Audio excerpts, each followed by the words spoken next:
नमस्कार दोस्तों, आप सभी के समक्ष एक और गवर्नमेंट जॉब अपडेट के साथ हाजिर हूं।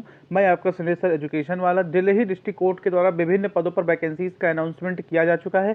इस वीडियो के माध्यम से कंप्लीट जानकारी देंगे कि क्या क्या रहने वाली है, अलग अलग क्वालिफिकेशंस, क्योंकि सबके लिए अलग अलग क्वालिफिकेशंस, जैसे कि पीए के लिए अलग है, एसपीए के लिए अलग है, डबल जे के लिए अलग है। इन सब के लिए अलग अलग आपका क्वालिफिकेशंस है। क्वालिफिकेशंस बेसिकली मैक्सिमम के लिए सेम है, लेकिन एलिजिबिलिटी क्राइटेरियाज में बहुत डिफरेंस है। और क्या रहने वाला है, पेपर पैटर्न लगभग कंप्लीटली डिफरेंट है एक दूसरे से।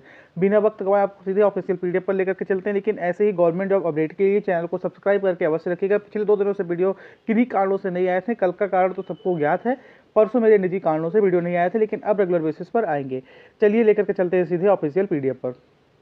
यह देख सकते हैं गवर्नमेंट ऑफ एनसीटी यानी national capital territory of Delhi की तरफ से Delhi subordinate service selection board के तहत यह वैकेंसीज का अनाउंसमेंट किया गया है, जो ऑल इंडिया वैकेंसी है। और इसमें आप लोग देख सकते हैं कि इसमें अलग अलग पद जो हैं, for senior personal assistant, junior judicial assistant, इन सबके लिए पदों का अनाउंसमेंट किया गया है। 18 जनवरी से फॉर्म फिलिंग स्टार्ट है और 8 फरवरी तक रहेगा। इस तो रह गई आपकी जानकारी कब से फॉर्म फिलिंग है, कितने नंबर ऑफ पोस्ट हैं। तो आप लोगों ने थंबनेल में पढ़ भी लिया होगा कि 990 के करीब पोस्ट हैं। इसके अलावा ये पोस्ट का डिफरेंट डिस्ट्रीब्यूशन है कि जो आपका senior personal assistant district and session court का 8 पे लेवल सबसे बेहतरीन नौकरी यही है बेसिकली। इसमें टोटल नंबर ऑफ पद 41 है, 18 general, 7 OBC, 7 SC, 5 ST, 4 EWS और 6 रखा गया है जो फिजिकली बेंचमार्क डिसेबिलिटी वाले रहते हैं, इनके लिए। अब पर्सनल असिस्टेंट के district and session court again 7, इसमें पे लेवल 7 लगेगा। सेकेंड नंबर की वैकेंसी है। पे सैलरी इसमें भी अराउंड 1 लाख के करीब बनेगी। टोटल नंबर ऑफ वैकेंसीज 367 है। 43 अनरिजर्व्ड, 153 आपका ओबीसी, 70 एससी, 43 एसटी और 58 आपका ईडब्ल्यूएस का। Personal assistant district and session court, family court जो होती है उनमें वो भी पे लेवल 7 ही है इसका। 16 कुल पदों की संख्या है, जिसमें से आप लोग देख सकते हैं 5 जनरल, 2 ओबीसी, 3 एससी, 3 एसटी और 3 ईडब्ल्यूएस के लिए रखा गया है। इसके अलावा अलग से जो वैकेंसीज आई थी वो junior judicial assistant district and session court, पे लेवल 5। इसमें कुल पदों की संख्या है 546, जिसमें आप लोग देख सकते हैं 222 अनरिजर्व्ड, 138 ओबीसी, 72 एससी, 60 एसटी और 54 ईडब्ल्यूएस के लिए। और ये आपका रख दिया गया है एक्स सर्विसमैन के लिए 54 और जो फिजिकली बेंचमार्क डिसेबिलिटी रहते हैं इनके लिए 22। जूनियर जुडिशियल असिस्टेंट जो है ये भी पे लेवल 7-5 का ही है। टोटल पदों की संख्या 20 है, जिसमें से 7 रखा गया है अनरिजर्व के लिए। ओबीसी के लिए कोई पद नहीं है, एससी के लिए कोई पद नहीं है, एसटी के लिए कोई एसटी के लिए 4 है और ईडब्ल्यूएस के लिए 8 है। अब ये ओबीसी और एससी के लिए अगर पद नहीं है तो इनके कैटेगरी के जो बच्चे हैं वो जनरल कैटेगरी के बच्चों के साथ फाइट करेंगे, यानी कि जनरल कैटेगरी के साथ उनका कॉम्पिटिशन होगा। और टोटल पदों की संख्या आप लोग यह देख सकते हैं कि टोटल 990 पद हैं, जिसमें डिस्ट्रीब्यूशन वाइज अगर देखा जाए तो 296 जनरल कैटेगरी के, 300 ओबीसी कैटेगरी के, 154 एससी, 115 एसटी और 127 आपका ईडब्ल्यूएस और 53 आपका देखा जाए तो फिजिकली जो बेंचमार्क डिसेबिलिटी रहता है और 56 आपका एक्स सर्विसमैन का ये रखा गया है। आप लोग देख सकते हैं पदों का विवरण यहाँ पर आप लोग देख सकते हैं। यहाँ पर ओबीसी के लिए ह्यूज नंबर ऑफ वैकेंसीज हैं, जो आपका personal assistant district and session court का है। अब यहाँ पे एजुकेशनल क्वालिफिकेशन तो लगभग सबके लिए सेम है, लेकिन इसके पेपर का पैटर्न काफ़ी चेंज है। ये देख सकते हैं आप लोग, ये डिफरेंट पोस्टर्स के लिए आपका जो मेन पोस्ट है ना वो सीनियर पर्सनल असिस्टेंट जो है डिस्ट्रिक्ट एंड सेशन कोर्ट का, जिसमें कुल 41 पद थे। उसमें आप लोग देख सकते हैं ग्रेजुएट अब तो होना चाहिए, एसेंशियल है। सारे पोस्टों के लिए ग्रेजुएशन एसेंशियल है। इसमें जो आपकी स्पीड है वो 110 वर्ड पर मिनट इन शॉर्ट हैंड होनी चाहिए और 40 वर्ड पर मिनट इन टाइप राइटिंग होनी चाहिए। कोई एक्सपीरियंस नहीं मांगा गया है, कुछ नहीं मांगा गया है। पे स्केल 47,600 से स्टार्टिंग होकर के 1,41,100 तक रहेगी। यानी आपकी in hand salary after training जो आएगी वो कुछ इस प्रकार रहेगी, क्योंकि इतने लेवल पे इतना सैलरी आराम से आ जाता है। 85 के आपका आफ्टर ट्रेनिंग सैलरी रहेगा स्टार्टिंग मंथ में, कहीं पर भी आपका प्लेसमेंट, कहीं पर भी आपका पोस्टिंग हो। इसके अलावा और इसमें पोस्टिंग दिल्ली में होगी, दिल्ली के आउटसाइड नहीं होगी। ये तो बात आपके दिमाग में हो ही चुका होगा, क्योंकि दिल्ली की तरफ से ही रिक्रूटमेंट है। एज लिमिट 18 से 27 रखा गया है। एज में आपका रिलैक्सेशन मिलेगा डिफरेंट कास्ट के लिए जैसा मिलता है। सेकेंड जो बेस्ट पोस्ट थी वो था पर्सनल असिस्टेंट का। वैकेंसीज इसमें जो बैकलॉग वाली है ये भी है, कुल मिलाकर के आपका 367 वैकेंसी है। कोई एक्सपीरियंस नहीं है, कुछ नहीं मांगा गया है। अगेन वही ग्रेजुएट मांगा गया है। 100 वर्ड पर मिनट की आपकी टाइपिंग स्पीड और 40 वर्ड पर मिनट की आपका टाइपिंग स्पीड 40 वर्ड पर मिनट का और शॉर्ट हैंड जो है वो 100 वर्ड पर मिनट।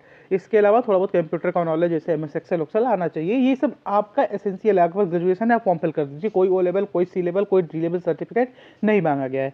पे स्केल इसका भी 44,900 से लेकर के 1,42,400 रुपये तक रहेगा। यानी इसकी स्टार्टिंग जो सैलरी आपकी इन हैंड सैलरी जो आएगी वो उससे 5,000 रुपये लगभग कम, यानी कि 80K के अराउंड इसकी आपकी सैलरी रहेगी। आपका आफ्टर ट्रेनिंग हम सैलरी की बात करते हैं। सेम है एज 18 से 27, इसका भी एज रखा गया है। इसके अलावा तीसरा नंबर जो था वो पर्सनल असिस्टेंट यानी पीए के पोस्टों के लिए वैकेंसी। इसकी कुल पदों की संख्या इसमें आपका देख सकते हैं 16 था, जिसमें आपका ग्रेजुएट होना चाहिए, 100 वर्ड पर मिनट की शॉर्ट हैंड आपका रहना चाहिए और 40 वर्ड पर मिनट का आपका टाइपिंग स्पीड रहना चाहिए। कोई एक्सपीरियंस नहीं मांगा गया है। पे स्केल 44,900 से लेकर के 1,42,400 तक है। ग्रुप बी की नौकरी है, नॉन गैजेटेड है। एज लिमिट 18 से 27। अगेन इसमें भी सैलरी आपकी 80,000 के अराउंड इन हैंड बनेगी। ये तो डिफरेंट पोस्ट के लिए रहा। और इसके अलावा जो लास्ट के आप लोग देखे होंगे कुछ पदों की संख्या जिसमें पे लेवल 5 दिखा दिया गया था, उसमें थे junior judicial assistant, district and session court. कुल पदों की संख्या 546। पदों का डिस्ट्रीब्यूशन ऑलरेडी बात कर चुके हैं उसमें। और इसमें एसेंशियल जो क्वालिफिकेशन है ग्रेजुएशन मांगा गया है और इसमें टाइपिंग स्पीड सिर्फ मांगा गया है, शॉर्ट हैंड की जरूरत नहीं है। एसेंशियल और कोई एक्सपीरियंस नहीं है। पे स्केल 19,200 से लेकर के 92,300 रुपये तक रहेगा आपका पे स्केल। जिसमें आप लोगों को कन्फ्यूजन ना हो तो बता दें कि आपको जो इन हैंड सैलरी लगभग आएगी वो 50 से 55,000 के अराउंड आएगी। इन हैंड की बात किया हूँ, लगभग 50,000 के अराउंड तो आएगी ही। 48, 49, 50 वेरी कर सकता है थोड़ा बहुत। एज इसमें भी 18 से 27 ही मांगा गया है। अगेन सबसे लास्ट जो पद है वो जूनियर जुडिशियल असिस्टेंट का है। नंबर ऑफ वैकेंसीज आप देख सकते हैं 20 है। यहाँ पर आप लोग पीडब्ल्यूबीडी वालों की भी कैटेगरी वाइज वैकेंसी सब में अलग अलग लोगों ने बता दी है। एजुकेशनल क्वालिफिकेशन ग्रेजुएट और typing speed not less than 40 words पर मिनट ऑन कंप्यूटर, ये मांगा गया है। और कोई भी इसमें भी एक्सपीरियंस नहीं मांगा गया है। पे स्केल 19,200 से लेकर के 92,300 तक। इन हैंड सैलरी अगेन वही 45-50 के अराउंड आपका रहेगा। ये मान के चलिए पे स्केल 5 और 50,000 के अराउंड सैलरी रहती है इन हैंड आफ्टर ट्रेनिंग की बात कर रहा हूँ। इसमें आप लोग देख, इसके आगे एलिजिबिलिटी क्राइटेरिया में आपको कुछ नहीं है, सिटीजन ऑफ इंडिया रहना चाहिए जो। और इसमें आप लोग कहीं बाहर का रेफ्यूजीज़ वाला हमने बहुत देखा, लेकिन रेफ्यूजीज़ के लिए कुछ ऐसा दिखाया नहीं गया था इसमें। कैसे अप्लाई करेंगे तो whttps://d/SB-online.nic.in पर जाकर के आप लोग अप्लाई कर सकते हैं। 18 जनवरी से फॉर्म फिलिंग स्टार्ट हो चुकी है। अब इसके अलावा जो एग्जामिनेशन है ना, ये इसका सबसे मेन चीज़ है। इस पर 4 लेवल के एग्जामिनेशन होंगे सारे पदों के लिए। देख सकते हैं आप लोग 4 लेवल के एग्जामिनेशन कंडक्ट किए जाएंगे। 4 लेवल पे आप लोग डरने की बात नहीं है। बाकी 3 लेवल जो है वो सिर्फ आपको पास करना है, बस इतना समझ लें। पास करने सेंस क्या, वो ईजी रहेगा। टियर 1 होगा जो आपका MCQ टाइप होगा। अभी कौन कौन से सब्जेक्ट आएंगे इसके बारे में भी जानकारी देंगे, वीडियो में बने रहो बस। टियर 2 होगा डिस्क्रिप्टिव होगा, इंग्लिश लैंग्वेज, कैसे पेपर डिस्ट्रीब्यूशन रहेगा उसके बारे में बताएंगे कि किस किस टॉपिक से कितने कितने नंबर का आएगा। टियर 3 आपका स्किल टेस्ट रहेगा, जिसमें आपको बोल सकता है इंटरव्यू हो सकता है बेसिकली। और इसके बाद टियर 3 क्वालिफाई करने के बाद आपका इंटरव्यू होगा। स्किल टेस्ट में आपका समझ सकते हैं टाइपिंग हो गया, ये सब हो गया आपका, दिखा जाएगा इसमें शॉर्ट हैंड चेक किया जाएगा। इसके क्वालिफाई होने वाले ही यहाँ पर जाएंगे इंटरव्यू के लिए। अब यहाँ पर इंटरव्यू कहाँ पर कंडक्ट होगा ये भी क्लियर कर दिया गया है। दिल्ली डिस्ट्रिक्ट कोर्ट 30 हजारी जो दिल्ली हाई कोर्ट, दिल्ली का डिस्ट्रिक्ट कोर्ट है वहाँ पर होगा। इसके अलावा final merit list shall be prepared by the Delhi district court 30 Hazari, जो दिल्ली बहुत फेमस है। कई बार तो यहाँ गोली कांड हो जाता है कोर्ट के अंदर ही। इसमें आप लोग, अब ये तो रह गया कि आपका एग्जाम पैटर्न। अब डिफरेंट के लिए क्वेश्चन, नंबर ऑफ क्वेश्चंस अलग अलग हैं। जैसे कि सीनियर पर्सनल असिस्टेंट के लिए कुल नंबर ऑफ क्वेश्चन जो MCQ टियर 1 की बात करें तो 90 क्वेश्चन 90 नंबर के आएंगे। टियर 2 में आप लोग देख रहे होंगे 75 नंबर के 3 क्वेश्चन रहेंगे, यानी 3 सेक्शन आपका बेसिकली रहेंगे। टियर 3 आपका शॉर्ट हैंड 110 वर्ड पर मिनट और 40 ही तो आपको बता चुका हूँ। इंटरव्यू आपका 10 नंबर का रहेगा। और इसमें आप लोग देख सकते हैं कि क्लियर येलो बोल दिया गया है कि 3 सब्जेक्ट जो MCQ बेस्ड रहेंगे वो general English and comprehension, general knowledge और जनरल इंटेलिजेंस रहेंगे। जिसमें आप लोग इंग्लिश के 50 नंबर 50 क्वेश्चन, 20 नंबर 20 क्वेश्चन आपका जनरल अवेयरनेस, और इसमें करंट अफेयर्स को इंक्लूड कर दिया गया है, क्लियर बता दिया गया है। जनरल इंटेलिजेंस के भी 20 नंबर के 20 क्वेश्चन, 90 नंबर के 90 क्वेश्चन। इसके अलावा जो डिस्क्रिप्टिव टेस्ट होने वाला है वो सिर्फ इंग्लिश लैंग्वेज के बेस्ड होगा। ऐसे रहेगा 250 नंबर का, जो कि 30 नंबर का 250 क्वेश्चन का 250 शब्द का रहेगा और 30 नंबर का रहेगा। ग्रामर 25 नंबर की पूछी जाएगी और ट्रांसलेशन भी आपका 20 नंबर का कराया जाएगा। वो हिंदी टू इंग्लिश हो सकता है मेरे हिसाब से, अभी तक जितना मुझे समझ में आया है। इसके अलावा टियर 3 के लिए आपको पास द पैसेज ऑफ 550 वर्ड दिया जाएगा। 5 मिनट में आपको टाइप करना है, वही 110 पर मिनट आपका लेंगे हम लोग। टाइम जो है 110 वर्ड पर मिनट के हिसाब से आपका टेस्ट होगा। नो एक्स्ट्रा टाइम किसी के लिए दिया जाएगा। जैसे बोल दिया गया 4% ऑफ टोटल वर्क आपकी मिस्टेक्स को लोग कंसिडर करेंगे। अलग अलग के लिए देखिए यहाँ पर आप लोग देख सकते हैं कितने 90 नंबर और 90 नंबर का कॉम्बिनेशन था। यहाँ पर बस इसमें फ़र्क है और कहीं फ़र्क नहीं है शॉर्ट हैंड वाली स्पीड में, बाकी और कोई फ़र्क नहीं है। एक फ़र्क इसमें आ जाएगा जो जुडिशियल जूनियर जुडिशियल असिस्टेंट और जूनियर जुडिशियल असिस्टेंट जो फैमिली कोर्ट्स के लिए है, इनके लिए जो है जो MCQ होगा वो 120 क्वेश्चंस का रहेगा, 120 नंबर का, टाइम 120 मिनट दिया जाएगा। और इसमें आप लोग देख सकते डिस्क्रिप्टिव 100 नंबर का रहेगा, 3 सेक्शन अगर वही रहेगा। और इसमें टाइपिंग स्पीड 40 वर्ड पर मिनट और इंटरव्यू 15 नंबर का रहेगा। अब जब ये 120 नंबर का होगा तो 60 नंबर की इंग्लिश, 30 नंबर का GA और जो आपका जनरल इंटेलिजेंस रहता है ये भी 30 नंबर का रहेगा। इसके अलावा और कोई फेरबदल नहीं है। इसमें आपका डिस्क्रिप्टिव टेस्ट जो होगा इंग्लिश लैंग्वेज का वो 100 नंबर का होगा। ऊपर अभी तक 75 नंबर का आप पढ़ते आए थे, तो ये 100 नंबर का जो डिस्ट्रीब्यूशन है वो 50 नंबर का ऐसे और 30 नंबर का ग्रामर और ट्रांसलेशन जो 25 वर्ड का रहेगा वो 20 नंबर का। इसके अलावा जनरल कैटेगरी पहले ही बता दिया गया है कि जितना भी नंबर का रहे 50% जनरल कैटेगरी और 45% रिजर्व्ड कैटेगरी के लिए बोला गया है। मिनिमम क्वालिफाइंग पहली बार 50% के लगभग कहीं देखने को मिल रहा है ना, तो मिनिमम क्वालिफाइंग 30% 35% रख होता है। लेकिन लोगों ने पहले ही बच्चों को बोल दिया है कि अच्छे लेवल पर तैयारी करना, क्योंकि इतना तो मिनिमम रहेगा ही रहेगा और कट ऑफ इसके ऊपर ही जाएगा।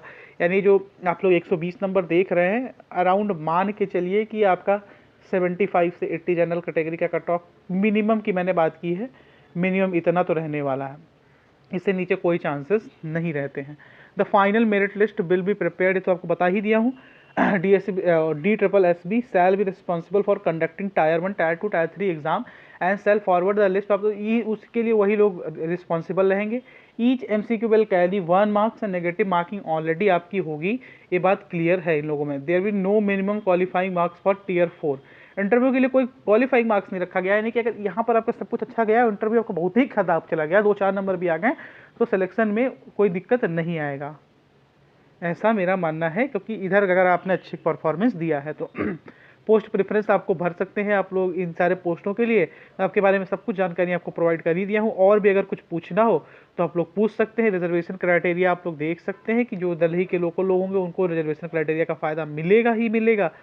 इसके अलावा एज रिलैक्सेशन के बारे में 5 साल SC ST, 3 साल OBC, 10 साल अनरिजर्व्ड के जो फिजिकली बेंचमार्क डिसेबिलिटी और EWS, और इसके 15 और 13 यही क्राइटेरिया ही रहता है एज पर गवर्नमेंट नॉर्म्स। इसके अलावा इंपॉर्टेंट जो है इंस्ट्रक्शंस फॉर कैंडिडेट एक पढ़ना है आपको, तो आप हमारे टेलीग्राम चैनल पर जाइए, वहाँ पर PDF ऑलरेडी पढ़ चुकी है, वहाँ से जा करके डाउनलोड कर लीजिए। और कोई भी दिक्कत आता है तो आप लोग को हम लोग पूछ सकते हैं, किसी भी तरीके का कोई भी दिक्कत आएगा तो हम लोग को तरफ से रिप्लाई तुरंत दे दिया जाएगा। नॉर्मलाइजेशन हो सकता है, ये आप लोग जान जाइएगा, डिफरेंट शिफ्ट्स में पेपर होगा। तो उम्मीद करते हैं सारी जानकारी आपको कन्वे कर पाए होंगे। वीडियो पसंद आई होगी तो वीडियो को लाइक करिएगा, चैनल को सब्सक्राइब करिएगा। जय हिंद, जय भारत, भारत माता की जय।